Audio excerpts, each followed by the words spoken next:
Assalomu alaykum hurmatli kuzatuvchilar. Bugun sizlar bilan biz 6-sinf Qadimgi dunyo tarixi darsligining 36-mavzusi Buyuk Ipak yo'li mavzusi bilan tanishamiz.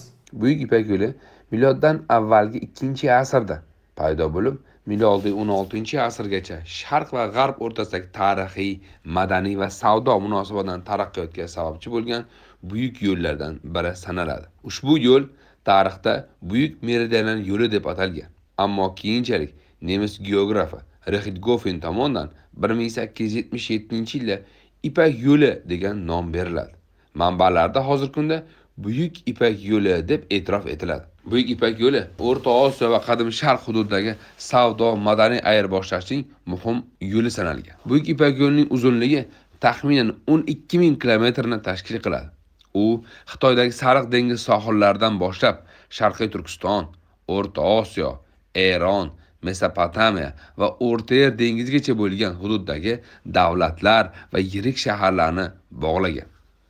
Ushbu savdo yo'li bizning yurtimizga yaqin bo'lgan Sian, Dunxuan, Yorkent va bizning yurtimizdagi Samarqand, Buxoro, Termiz va Turkmaniston hududidagi Mar shaharlaridan o'tgan. Bu aynan bizning yurtimizda ushbu yirik shaharlar savdo markazining yo'lida ustida joylashganini dalolat beradi. Bu orqali bizda madaniyat, san'at, savdo-sotiq sohalari yuksak darajada taraqqiy etgani haqida ma'lumot beradi. Aynan ushbu savdo-sotiqlar bir qancha mahsulot ayirboshlaganini manbalarda ko'rishimiz mumkin. Bizning yurtimizdagi So'g'diyona hududdan Xitoyga jun gazlama, gilam, zeb-ziynat buyumlari, qimmatbaho toshlar olib borilgan. Baxtiradan tuyalar, Farg'onadan zotli otlar, Badaxshondan lar olib borilganini ko'rishimiz mumkin. O'rta Osiyo viloyatlaridan bu hunarmandchilik mahsulotlari yoki mahsulotdan tashqari dehqonchilik mahsulotlari ham olib borilgan. Bular uzum, yong'oq, anor va boshqa mahsulotlar. O'rta Osiyoga Hindistondan ip gazlama paxta chigiti, Xitoydan esa guruch va ipak matolar kelganligi buning yorqin dalilidir. Buyuk Ipak yo'li qanday ishga tushgan? Uning qisqacha hikoyasi bilan ham tanishaylik. Xitoy imperatori Udiy hukmronligi davrida u ko'chmanchi xunlarga qarshi ittifoqchi topish uchun o'z elchisi Chjanzyanni O'rta Osiyo tomon yo'llaydi. U Oloy hududi orqali o'tib Farg'ona vodiysiga keladi va yo'lda xunlarga 10 yil asir bo'ladi. Ushbu asirlikdan qaytayotib Farg'ona vodiysi shaharlar bilan tanishadi va u yerdan samoy otlar va beda urug'ini olib ketadi.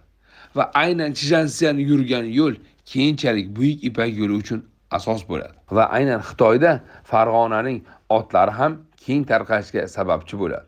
Hatto Udiy o'z saroyi yaqinida beda ektirgani haqida tarixiy manbalarda ma'lumotlar mavjud. Buyuk Ipak yo'lining Sharq va G'arb xalqlarining keng miqyosdagi madaniy aloqalari, savdo ayirboshlashida muhim ahamiyatga kasb etgan. Bundan tashqari, O'rta Osiyoda ushbu yo'l katta ahamiyatga ega bo'lgan. Bizning yurtimizga savdogarlar, hunarmandlar, olimlar, musiqachilar boshqa yurtlardan tashrif buyurgan. Bu esa O'rta Osiyoning yuksak madaniyat markazidan biri bo'lganini isbotidir. Buyuk Ipak yo'li haqida qisqacha fikrlarimiz shulardan iborat. E'tiboringiz uchun rahmat. Keyingi mavzular ko'rishguncha xayr.